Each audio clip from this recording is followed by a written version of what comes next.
আমি আমার বেগমকে রাগের মাথায় 3 তালাক দেই, এখন আমরা মিলতে চাই, আমাদের কি করণীয়? যেহেতু ক্ষমতা পুরুষের, পুরুষ তালাক দিয়েছেন, আপনি পুরুষ তালাক দিয়েছেন, আপনার তালাকটা বিবেচনা করতে হবে। আর তালাক কি কেউ রাগ না করে দেয়? হ্যাঁ, রাগ না করে দেয় না। তালাক মানে এটা কিন্তু আছে, ঝগড়াঝাটি হয় তারপরে রাগ তালাক দেয়।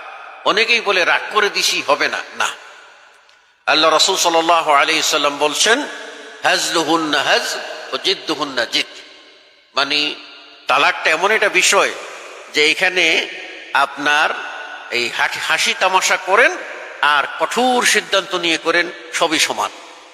কাজেই রাগ করে দিয়েছেন এটা কিছু আসে যায় না। হ্যাঁ, যখন আপনি তালাক দিয়েছেন তখন যদি স্ত্রী ঋতুবতী হয়, তার মাসিক পিরিয়ড চলে, তাহলে তার তালাক ওয়াকে বা পতিত হবে না। তার ঋতু থেকে তহুর বা পবিত্র অবস্থায় তাকে তালাক দিতে হবে। আপনি একসাথে 3 তালাক দিয়েছেন একই মজলিসে, নাকি আপনি আপনার 3 তহুরে 3 তালাক দিয়েছেন সেটাও উল্লেখ করেন নাই। আপনি বলেছেন রাগের মাথায় 3 তালাক দিই। তা হতে পারে রাগের মাথায় এক বৈঠকে 3 তালাক, হতে পারে রাগের মাথায় 3 মাসে 3 তালাক, তাও তো হতে পারে।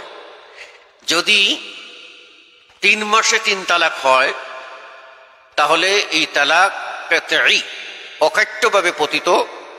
এই স্ত্রীকে এই স্বামী ফেরত আনতে পারবে না, এমনকি বিবাহ করতে পারবে না। হাত্তা তানকিহা যাওজান গায়রু, অন্য স্বামী কেউ যদি বিয়ে করে আর ওই স্বামী যদি মারা যায় অথবা সে যদি তালাক দেয়, তাহলে ইদ্যত পালনের পর প্রথম স্বামী বিবাহের প্রস্তাব দিয়ে নতুন করে বিবাহ করে তারা আনতে পারবে। তবে আমাদের সমাজে প্রচলিত যে হিল্লা প্রথা আছে না, এটা হলো জাহেলি প্রথা। এটা আল্লাহকে ফাঁকি দেওয়া, নাউযুবিল্লাহি মিন যালিক। মাঝখানে এক রাতের জন্য বা কিছু সময়ের জন্য একজনকে ভাড়া করে নিয়ে আসলাম। এই ভাড়া করা বিবাহ, এটাকে রাসূল সাল্লাল্লাহু আলাইহি ওয়াসাল্লাম বলছেন আলা উখবিরুকুম তাইসুল মুস্তাআর, আমি কি তোমাদেরকে ভাড়া করা ষাঁড় সম্পর্কে বলবো? তো সাহাবার আশ্চর্য হয়ে গেলেন, ষাঁড় আবার ভাড়া করে কেমনে?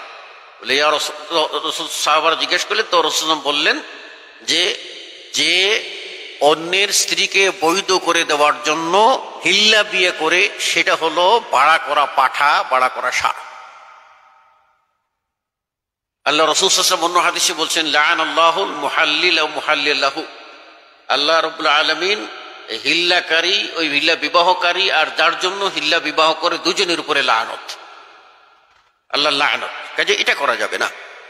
স্বাভাবিকভাবে যদি ইদ্যত পালনের পর সুযোগ থাকে তাহলে সে বিবাহ করতে পারবে।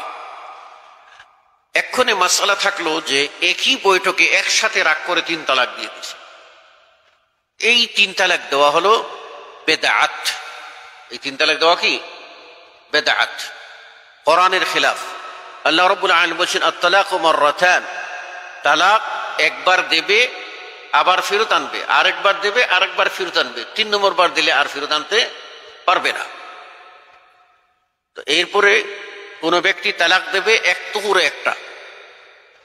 আবু রুকানা যখন তার স্ত্রীকে তালাক দিলেন তখন রাসূল সাল্লাল্লাহু আলাইহি ওয়াসাল্লাম তাকে জিজ্ঞাসা করলেন, তুমি কি এক মজলিসে দিয়েছো একসাথে? তিনি বললেন জি হ্যাঁ। তা আল্লাহ নবী বলেন এটাকে এক গণ্য করো এবং ফেরত নাও।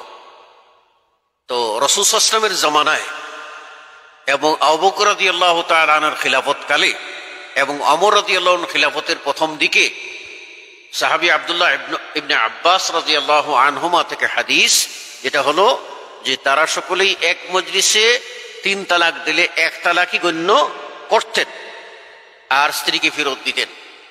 ফেরতের বিধান ছিল। ওমর রাদিয়াল্লাহু তাআলা খিলাফতে যখন তালাকের প্রবণতা বেশি বেড়ে গেল তখন তিনি তার নিজস্ব ইজতিহাদ থেকে সাহাবী, তিনি বললেন খলিফা, কেউ যদি 3 তালাক দাও তাহলে আমি কার্যকর করে ফেলবো, যাতে যেন তালাকের দেওয়ার প্রবণতাটা কমে যায়। কাজেই আমরা এক্ষেত্রে বলবো যে ফুকাহাদের অনেকের মতেই 3 তালাক পতিত হয়ে যাবে একসাথে দিলে। আর আমরা বলবো যেহেতু রাসূল সাল্লাল্লাহু আলাইহি ওয়াসাল্লাম ফেরত দিয়েছেন, কাজেই রাসূলের হাদিস পাওয়ার পরে আমরা আর কঠিনের দিকে যাব না। পুনরায় ঘর করতে চাইলে এটাকে 1 তালাক গণ্য করে আর 2 তালাক তার হাতে জমা আছে রেখে তাকে 2 জন সাক্ষীর সামনে সে তার স্ত্রীকে ফেরত নেবে ইদ্যতের আগেই, অর্থাৎ পুনরায় মিন্স হওয়ার আগেই ফেরত নেবে। তাহলেই কি হবে, তার স্ত্রীকে ফেরত পেতে পারবে। এই হাদিসটা মানলে আমাদের সমাজে যে এখন ফাসাদটা হচ্ছে এবং হিল্লা বিয়ার গিন্ন পথায় মানুষ যাচ্ছে, এটা যেত না। আশা করি বুঝতে পেরেছেন। আল্লাহু আ'লাম।